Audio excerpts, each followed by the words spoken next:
Ready? Okay. Okay, class, welcome back. So, musta na kayo dyan? Musta na kayo? Papasok na ba kayo sa school? Kung napasok na kayo sa school, eto na kaya yung mga lessons na kailangan tayo tatanggapin. And today, our lesson that we're talking about today is all about statistics and probability, or stats and probs in short. Nala mo talaga last time when I showed you this video, di ba, remember it's in my channel, di ba? Lahat yung mga content ko na nasa channel ko. And during that time, when I made those videos, they were all in discrete probability. Ngayon, I'm gonna show you how to work on continuous probability in this lesson. So what you're gonna go through with me as we go along with the lecture, we're gonna go through all the lessons of continuous probability. But before that, I need to test your skills first to see if you're ready for the given topic. Kaya nga sabi ko sa'yo, the first thing we need to know is to identify discrete versus continuous probability. So class, anong discrete probability? A discrete probability talks about a probabilistic function or probability distribution whose probabilistic values or random variable is just whole numbers. Like for example, diba, like for example, when you select an item, that is discrete probability. The outcome may come in discrete outcomes. They are from a finite population. When we say continuous, they come from an infinite population. There are infinite possibilities. Kaya tinatawag na continuous eh. Dahil continuous ang infinity, therefore, infinity to the continuous. Kaya when we say continuous probability, the outcomes will be continuous. And they have many possible outcomes. Kaya that's when we say continuous. Okay? Like for example, you can say the average amount of money spent during weekends. Diba? That's when we say continuous probability. Okay? Gets mo na ba? So now let's begin. So dito sa letter A class, bago tayo mag-continue, let's start with discrete versus continuous probability. Read the given situations and write D for discrete probability or C for continuous. Nana ba talaga yung discrete, diba? Discrete talks about the random variable that is in whole number or they come from a finite population. Compared to continuous probability, they come in infinite random variables. The random variables are infinite. Kaya sabi ko may sila mga decimals. Okay? So now let's begin. Number 1. Number 1-1. That means item 1 in heading 1. That's letter A. I enjoy watching the fast money of Family Feud, and I want to know the most likely outcome score of the first player. What do you think this is? Is this discrete or continuous? Alam mo ba yung Family Feud, di ba? Di ba, remember guys, ang Family Feud ay yung eto na naman talaga si Kuya Dom, no?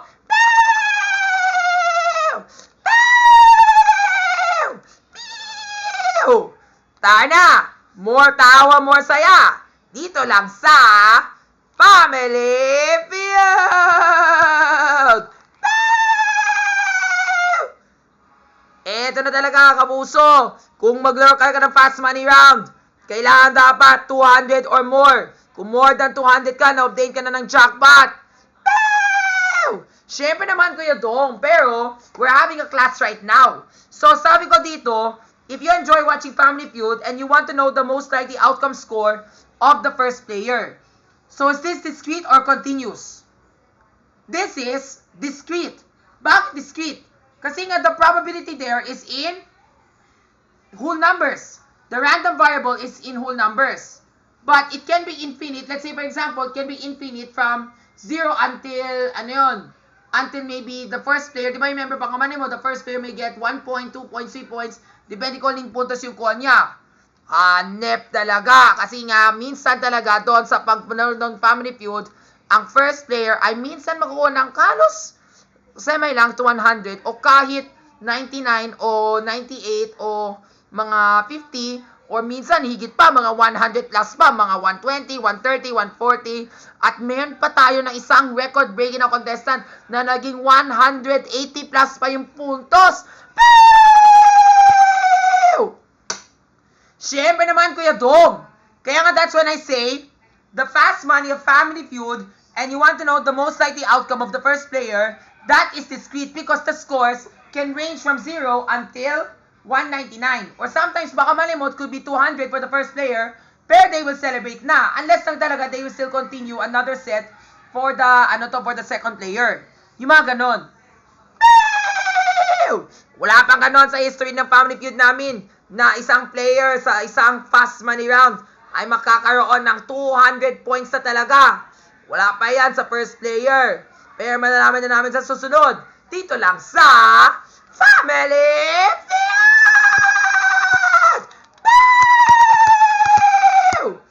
Thank you, Kuya Dong. Basta huwag na tayo magulo dyan, ha? And that's what I always watch during that time. So if you watch my videos in the YouTube, you'll be able to understand what I mean better. So that one is discrete because the random variable can range from 1 up to 200. Pero if it's more than 200, that's already an exceptional point. It can be infinite, of course, because baka manay mo, if we go to the normal distribution, yung 200 ay pwede higit pa na yun. Sa standard deviation of 3. Pero I don't think that will ever happen because I know talaga most likely the scores range from an average of 80 to 130. So pwede ba siya maging continuous? Pero most likely, that's most likely discrete. Leave a like talaga if you think this is discrete or continuous depending on your situation. Next, number 2, Kuya Dan, a fast food worker at, I think I'll change the name to Jonathan because that time when I went to Tutuban, I remember there's a guy at Kentucky Fried Chicken whose name is Kuya Jonathan.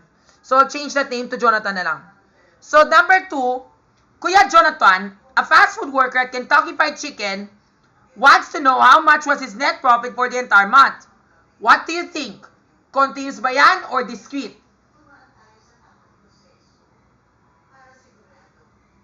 If your answer is continuous, you are correct.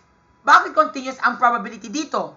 Kasi nga, kung babasahin mo yung context, si Kuya Jonathan, if he's a fast food worker at Kentucky Fried Chicken, di ba kung mag-work ka sa isang crew sa restaurant o sa fast food restaurant, kinain ng KFC, Kentucky Fried Chicken, alam mo yun guys, yung Kentucky Fried Chicken, at gusto mo malaman kung gaano yung net profit mo. So your net profit can either be in whole number or decimal. Baka mali mo, net profit mo, baka mali mo yung salary mo could be 15,000 per month. Sometimes lower, like 14,000 or 13,000 or 12,000. Or sometimes 12,550 cents. Yung mga ganon. So therefore, there are many infinite possible outcomes depending on the salary given. Kaya nga sabi dito, this is continuous. Diba? Kasi bakit continuous? Diba sabi ko sa'yo, kapag discrete probability, the outcomes are in whole number. Kapag continuous probability, many infinite possibilities. So yan. Next, number 3. Baby Cloudy spins the color wheel and he wants to know how many times it will land on the color blue. O yan, for that one, it's very easy. Kasi nga, in this context, di ba remember may color wheel tayo? Alam mo ba yung color wheel? Na may spiruleta, tapos it will land on that specific color? And there are, let's say for example, the color wheel has 6 outcomes. O, syempre naman, kung maglaro ka ng rainbow roll, ganon din sa DRM. Mayroon tayong 6 na color. Ito na kulay blue, pink, red, yellow, green, o purple. Kung sakali mag-join ka ng Color of the Game promo, kung alin talaga yung 1 out of the 6 outcomes, kung marami talaga ang kulay na pinakamaraming beses. Syempre naman, Ate Negi. Tama ka, Ate Negi. Because in Rainbow Roll, there are 6 colors that a person must guess. And there cannot be any infinite possibilities compared to just the 6 lang. So in a color wheel, there are no infinite possibilities. So therefore, halatang-halata that this is a discrete probability outcome. Because when you spin the color wheel, let's say for example, there are 5 colors, red, blue, green, yellow, orange. It can land on color orange, yellow, green, red, or blue. And if your satisfaction is the color blue, so there are only 5 outcomes. Walang mga mahigit pang mga outcomes dyan. So only limited. So therefore, it's finite. So therefore, it's discrete. Okay? So number 3 is sure to be discrete. Next, number 4, Sienna Stevens. Ayaw nga pala, kilala mo si Sienna Stevens? Hi, baby Sienna Stevens. Yup, si baby Sienna Stevens. Di ba nakilala mo yun sa lolong? Siya talaga yun. Okay, so number 4. Baby!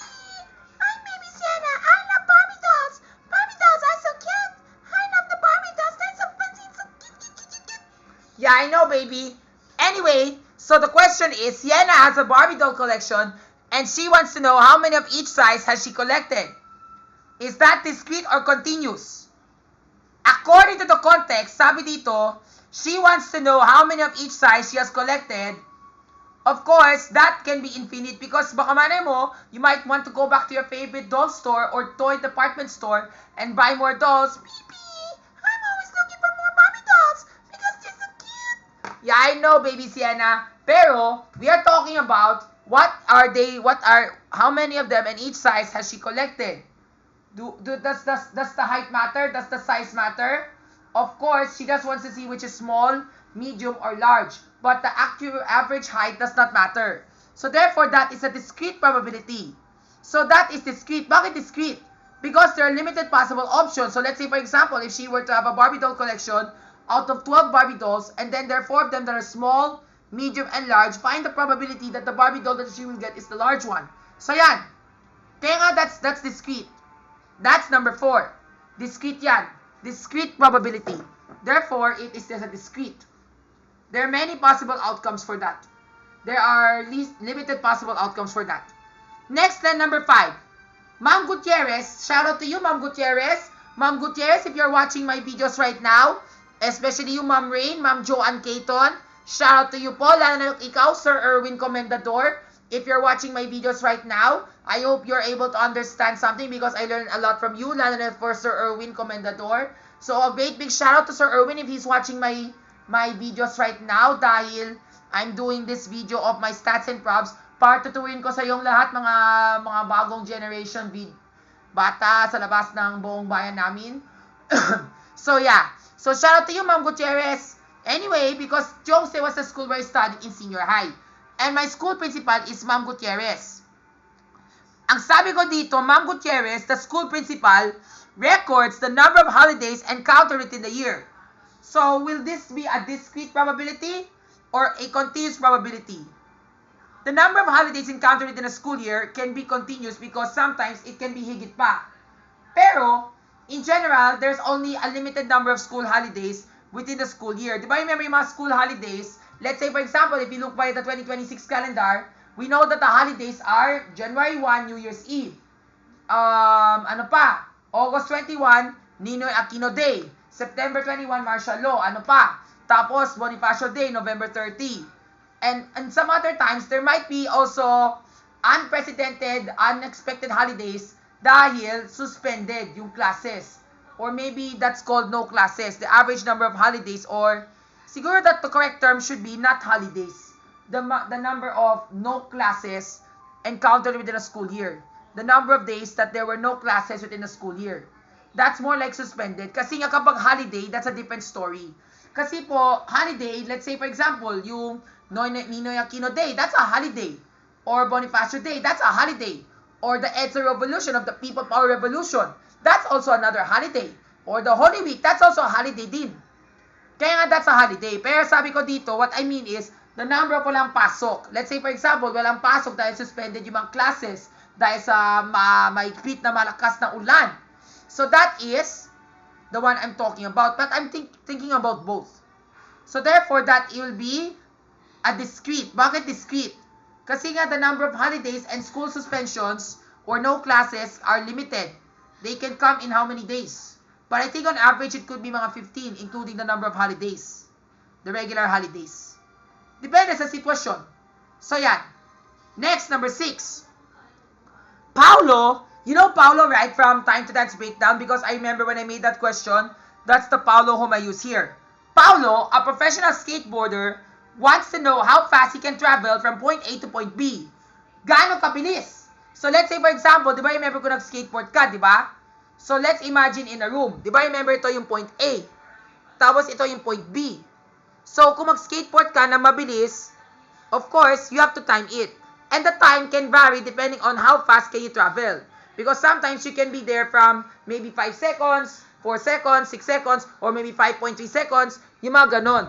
Kaya that is what you call a continuous probability. So bakit continuous? Because continuous probability pertains to probability that has an infinite number of outcomes. Kaya continuous yan. Next, number 7. Secretary Delphine Lorenzana. Of course, everybody knows Delphine Lorenzana. How about you guys, if you're watching my videos right now? Kilala mo ba si Sir Delphine Lorenzana? Yes, very good. Si Delphine Lorenzana, he is our secretary, head secretary for Defense Mechanism of the Philippines. At ang context dyan, sabi niya dito, he wants to know how much is the approximate budget needed to purchase the weapons for the Philippine troops. So, kung paano yung budget, magkano yung budget lamang. Baka man yung budget ay pwede maging higit pa sa 10,000 pesos, o 1 million pesos, or 100,000 pesos, or 100,000 pesos, or 105,000 pesos, or 550,000 pesos, or 550,000.58 pesos. So, kaya nga maraming mga possible outcomes dyan. So, therefore, it can be infinite depending on the national budget that is happening within this year. Lalo na what I'm watching right now in the news, yung national budget for 2026, the government may have a hard time already planning for their next budget plan. Kaya nga, this is continuous. Marami sila mga outcomes. It can be decreased or it can be increased depending on the situation or the trend of the budget impact or outcome of the people to the government. Simple. So that's number 7. So far so good. What is our answer? Number 1, it's letter D. Number 2, letter C. Number 3, D. 4, D. Number 5, D. 6 is C. 7 is C. Now, number 8. Eto na. Sean wanted to order a random drink quickly. Yoshi, Yoshi, Yoshi, Yoshi, Yoshi, quickly. I love drinking quickly. I remember I used to drink taro juice with lots of taro jelly. Yum, yum, yum, yum, yum, so yummy. I love it. Pepper. Yup, that's right, Kian. That's right, Sean. Because that's what I was trying to tell you. Alam mo ba yung sa quickly, kung magpunta ka doon, pwede ka mag-order ka ng mga drinks doon, di ba? Tapos, kung mag-order ka ng mga drinks, pwede ka mag-add ng mga condiments like blackbirds, taro, taro jelly, extra milk, yung mga ganon. Pero sabi dito, he wants to know what are the different flavors and the combination of mixtures they offer. So, is that discrete or continuous? Yoshi, that is discrete because there are a limited number. However, there could be many possible combinations even though that result's still limited because there's no infinite. Like, for example, we want apple to strawberry and an apple with taro jelly, something like that. Correct. Discrete yan. Like, for example, di ba, remember when you go to Zago, di ba? Or go to Starbucks. Di ba, remember, let's say, for example, you want to order their pink drink. And then it's either you want the cold or the hot. There are no infinite number of outcomes, but that's called discrete. Discrete means there's a limited number of outcomes. Yan. So, tamang sabi mo, Sean, sa number 8. Thank you, Sean. Thank you, Sean. But I hope you enjoy your quickly there. If you buy me some, kailangan ko mag-inom, ha? Don't forget to tweet me. Okay, sir. Shout out to you. Thanks, Kian. Thank you, Sean. Next, number 9. Mrs. Dean, the chef at Goldilocks, wanted to know how much sugar has been consumed within the month. Okay, kids. You know already what to say. Continuous ba yan o discrete? Kung sabi mo ay continuous, tama kayong lahat. Bakit continuous? Kasi mo sabi ko dito, how much sugar has been consumed within the month, that is a continuous probability. Because we do not know exactly how much sugar has been consumed at Goldilocks. Baka malay mo, if they want to make so much more pastries than ever, baka malay mo, the amount of sugar they consume may be more than the average that they expect, or it could be more than or less than. Kaya they always record it. Kaya nga, naman talaga, the mga chefs, they record how much sugar has been used so that they will know how much is the average of how much they need within the months. Baka malay mo, it could be more than because lots of people are buying and then they have to make more. Or it could be less because ayaw ng mga tao and they're still there in the frozen freezer, frozen for how many months or for years or for days. Yung mga ganon. Kaya that is continuous. There are many possible outcomes. Baka man mo, yung amount of sugar can be more than 300.6 grams, something like that. Kaya continuous siya. Remember what does continuous mean, di ba? Ibig sabihin, the probabilistic outcomes are infinite. Last but not least, number 10, my dad records how much money he has saved within the week. Of course, since you're talking about money, how much you have saved. Just like, diba, remember sa number 2, kagaya ng sabi ni Kuya Jonathan, how much he has, how much salary he has received. That can come in an infinite amount of outcomes. It can be an infinite salary. There are many possible outcomes. It could be lower than the average or higher than the expected average or somewhere in between lamang. Or yung kay Sir Delphine Lorenzana, yung sa the National Defense Secretary of the Philippines, ang budget ay sa pagkukuha ng mga weapons sa mga armas na para sa mga armies namin ay pwede higit pa sa 1 million pesos o mga 100,000 pesos lang o kahit mga in between. Kaya nga that is continuous. Marami sila mga possible outcomes depending on the accurate budget. So this one, since we're talking about money, therefore, it still continues. But malay mo, my dad has saved maybe 5,000 pesos or maybe 6,000 pesos or 10,500.58 pesos. Yung mga ganon. And that's it.